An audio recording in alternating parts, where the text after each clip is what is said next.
આપણી સાથે અત્યારે માવજીભાઈ પટેલ જોડાયા છે. માવજીભાઈ, શું કહેશો? કારણ કે જે રીતે ચૂંટણીના પરિણામો આવ્યા છે, 20,000ની આજુબાજુ તમને વોટ મળ્યા છે.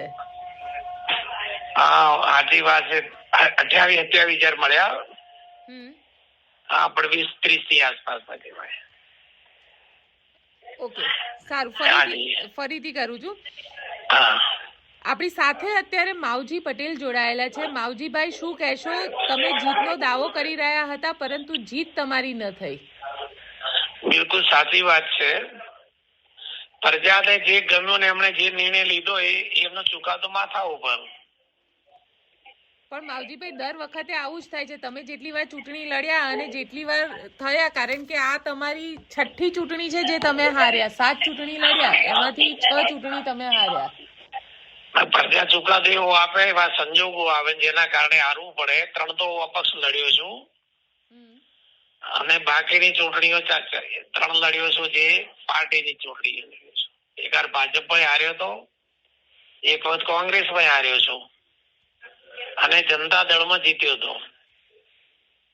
પણ માવજીભાઈ, CR પાટીલ જેનો પાવર તમે ઉતારવાની વાત કરતા હતા, આજે CR પાટીલે કીધું કે ભાજપે માવજીભાઈ પટેલને ધૂળ ચટાડી. હવે એમને યોગ્ય લાગ્યું. બાકી મારી દ્રષ્ટિએ તો માનું છું હકીકતમાં કે માત્ર માંડ જીત્યા છે ભાજપ. આખું તંત્ર, આખી પાર્ટી, આખી સરકાર, આખા સહકારી માળખું તૂટી પડ્યું હોય અને દિલ્હીમાં અને ગુજરાતમાં જયારે જે પાર્ટી રાજ કરતી અને આ સ્થિતિમાં ચૂંટણી લડવી પડી હોય ને એ જ હકીકત એ દિવસે એમની પરિસ્થિતિ થઈ ગઈ. પાટીલ સાહેબને આવવું પડ્યું, CM સાહેબને આવવું પડ્યું, અધ્યક્ષ સાહેબને મર્યાદા થી ઓળંગીને પણ એને મહેનત કરવી પડી, એને બોલાવીને માણસોને જે કહેવું પડ્યું અને જે એમણે જે આક્ષેપો કર્યા, આ બધી પ્રક્રિયા છે. એટલે એનાથી મને લાગે છે કે પાવર કરતા પણ ઘણા નીચે જવું પડ્યું છે. પણ માવજીભાઈ, અહીંયા સવાલ એ ઉભો થાય છે, તમે જીતની વાતો કરતા હતા, પણ છેલ્લે વાત તો એવી થઈ કે તમે માત્ર ચૌધરી સમાજમાં વોટ ડાયવર્ટ કરવાનું કામ કરી રહ્યા હતા. વોટ ત્યાં આગળ ડિવાઈડ થાય તો સામે કોંગ્રેસને એનો ફાયદો મળે. નહીં, કોઈ ચૌધરી સમાજનો નેતા નથી.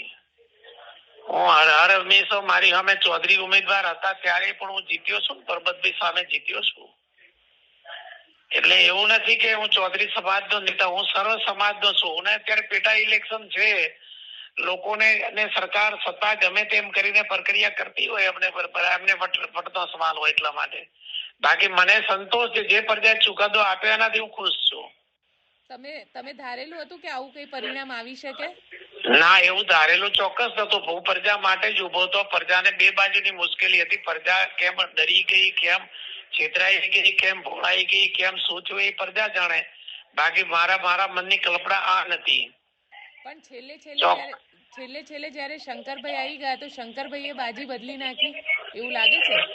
હવે છેલ્લામાં ઘણા બધા આયા હશે, ઘણા બધા ફેક્ટરો કામ કરતા હોય. કારણ શંકરભાઈ તો પહેલેથી હતા, આપણને સમજે ખ્યાલ છે. પણ શંકરભાઈ માનો કે ખુલ્લી રીતે આવીને લોકોને જે ભડકાયા છે એ જરા થોડું અસર થાય, સ્વાભાવિક છે. પણ એના જ કારણે ક્યાંક ચૌધરી સમાજ જે તમારી બાજુ ડાયવર્ટ થઈ રહ્યો હતો એ ના થયો એવું ગણી શકાય? આ એ બનવા જો બને, થોડા અંશોમાં અસર થઈ હોય ચોક્કસ. સાથે તમે કહેતા હતા કે ઇત્તર સમાજે પણ તમને વોટ આપ્યા, દલિત સમાજ જે SC સમાજ છે ત્યાંનો, તેને તમને વોટ આપ્યો, પરંતુ એવું ક્યાંય વોટિંગમાં તો લાગ્યું નહીં. ભાભરની અંદર તો તમે 16 રાઉન્ડ સુધી તમે 20,000 ઉપર હતા અને પછી જયારે બીજા રાઉન્ડની આગળ કેલ્ક્યુલેશન થઈ ત્યારે મુશ્કેલથી તમારા વોટ 6 થી 7,000 જ વધ્યા. એ બનવા જો બને, મને જે અપેક્ષા હતી એ પ્રમાણે તો વોટ નથી મળ્યા.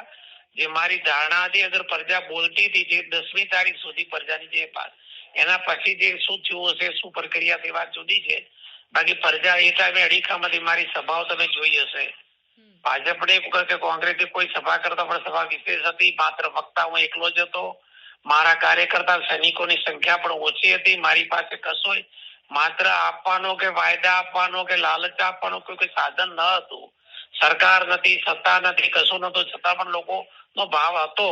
અને પછી ક્યાંક ને ક્યાંક પ્રજાને ગમે તે રીતે પ્રજા ડગી હોય, ડગા જોગ છે.